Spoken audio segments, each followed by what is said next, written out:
السلام علیکم ورحمۃ اللہ حامدن و مصلین و مسلما۔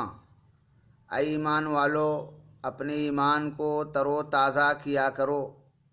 ایمان کی تر و تازگی سے مراد اللہ کی طرف رجوع رہنا اور بار بار کلمہ پڑھتے رہنا ہے۔ آئیے اس کے متعلق حدیث شریف سنتے ہیں۔ عن ابی ہریرہ قال قال رسول اللہ صلی اللہ علیہ وسلم جددوا ایمانکم قیل یا رسول اللہ وکیف نجدد ایماننا قال اکثروا من قول لا الہ الا اللہ۔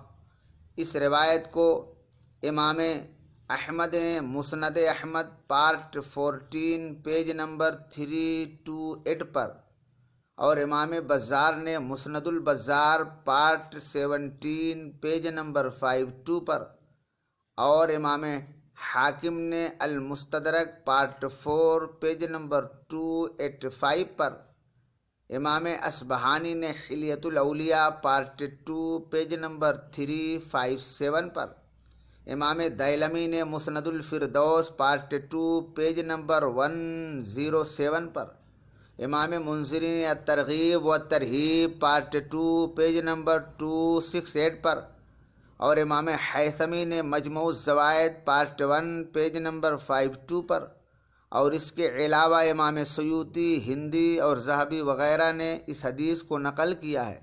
ترجمہ سماعت کریں۔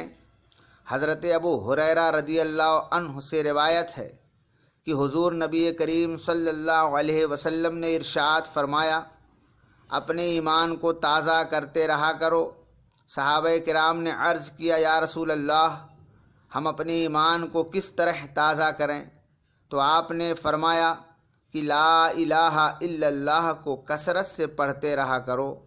مطلب یہ ہے کہ پورا کلمہ طیبہ لا الہ الا اللہ محمد الرسول اللہ کا ورد کرتے رہا کرو تاکہ قوت ایمانی برقرار رہے اور گناہ بھی معاف ہوتے رہیں۔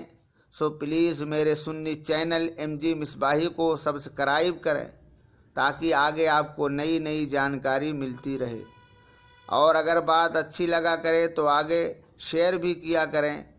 Thank you for watching and listening.